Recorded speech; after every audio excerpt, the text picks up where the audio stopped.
और नमस्कार साथियों, मैं राकेश सिन्हाकर अपने YouTube चैनल पर आपका पुनः स्वागत करता हूं। साथियों, आज हम आपके लिए फिर एक नई स्टोरी लेकर आए हैं जिसका नाम है किसान और उसकी भैंस। हुआ यूं कि एक बार एक संत जी अपने शिष्य के साथ में सत्संग कार्यक्रम से वापस लौट रहे थे। रास्ते में अंधेरा हो गया तो उन्होंने सोचा कि पास के किसी गाँव में रात गुजार लेते हैं और सुबह चल देंगे। ऐसा सोचकर वो गाँव में एक किसान के पास गए और उसको बोला कि भाई, हम लोग रात में यहाँ रुकना चाहते हैं, सुबह चले जाएंगे। किसान भी शिष्य था, संत जी का स्वागत किया और संत जी से निवेदन किया कि मैं ज़्यादा तो आपका कुछ स्वागत नहीं कर पाऊंगा। संत जी बोले, परेशान होने की ज़रूरत नहीं है, हम लोग भोजन पानी करके आए हुए हैं, हमें सिर्फ थोड़ी सी जगह दे दो, हम लोग रात में विश्राम कर लेंगे, सुबह चले जाएंगे। किसान राजी हो गया। संत जी ने जब किसान के घर के अंदर जाकर देखा तो उसका रसोई घर, उसका घर गृहस्थी का सामान आदि देखकर पता लगा कि किसान तो बहुत ज़्यादा गरीब है, यानी उसकी आर्थिक स्थिति बहुत कमज़ोर है। तो संत जी ने किसान से पूछा कि भाई, तुम करते क्या हो? किसान ने कहा, कुछ नहीं, छोटा मोटा जो काम मिल जाता है तो कर लेता हूँ, बाकी एक भैंस है, दूध तो देती नहीं है।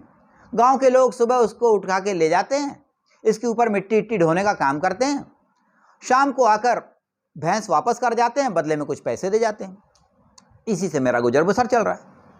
संत जी ने पूछा, क्यों, तुम्हारे पास कोई ज़मीन नहीं है क्या? किसान बोला, ज़मीन तो है लेकिन वो बंजर है, कुछ होता नहीं है उस पर।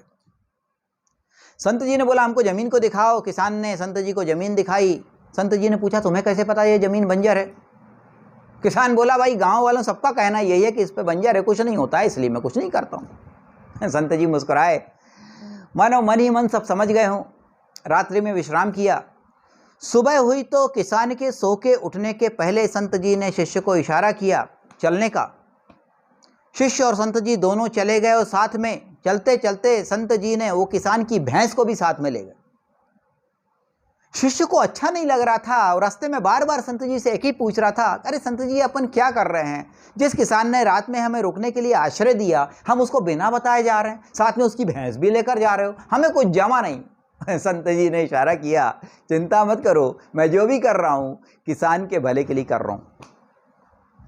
लगभग 1-1.5 वर्ष का समय बीत जाने के बाद में संत जी ने उसी शिष्य से कहा कि जाओ, जिस किसान के यहाँ अपन ने उस दिन रात गुजारी थी उससे जाकर मिलो, उससे हालचाल पूछो और कहना कि हमने याद किया है। संत जी की आज्ञा के अनुसार शिष्य उस गांव में जाता है। जिस स्थान पर वो किसान का झोपड़ा था वहाँ पर जाकर देखता है तो कोई झोपड़ा नज़र नहीं आता, भ्रमित हो जाता है। उसको लगता है कहीं मैं गलत जगह तो नहीं आ गया हूँ, इसलिए गांव वालों से उसका नाम पूछता है। तब गांव वालों से पता चलता है कि वो बिल्कुल सही जगह पर आया हुआ है। जिस जगह पर उस किसान का झोपड़ा था, आजकल उसका पक्का मकान बन गया। जब वो अंदर जाकर किसान से मिलता है, अपना परिचय देता है, बोला, पहचाना, हम लोग 1 साल पहले आए थे, संत जी के साथ में तुम्हारे यहाँ रात में रुके थे।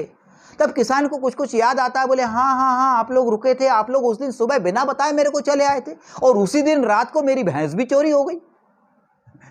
शिष्य ने कहा, वो तो ठीक है, पहले ये बताओ, ये झोपड़ा पक्के मकान में बदला कैसे और तुम्हारी स्थिति कैसी अच्छी बन गई? क्या कौन सी लॉटरी लग गई तुम्हारी?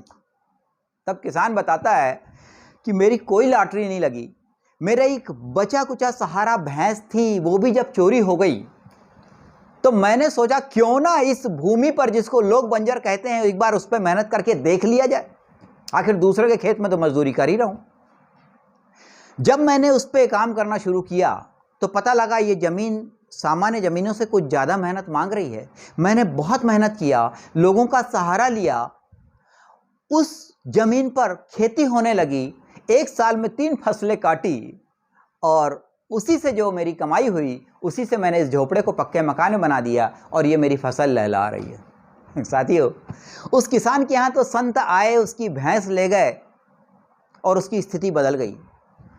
हमको और आपको देखना है कहीं ऐसा तो नहीं कि हमने भी कोई भैंस पाल के रखी हुई हो और उसी भैंस को अपना भाग्य समझकर जी रहे हो और ये मान के चल रहे हो कि हमारे भाग्य में बस इतना ही है और ईश्वर की दी हुई इतनी सुंदर भूमि को बंजर समझकर इसको छोड़ दिया हो।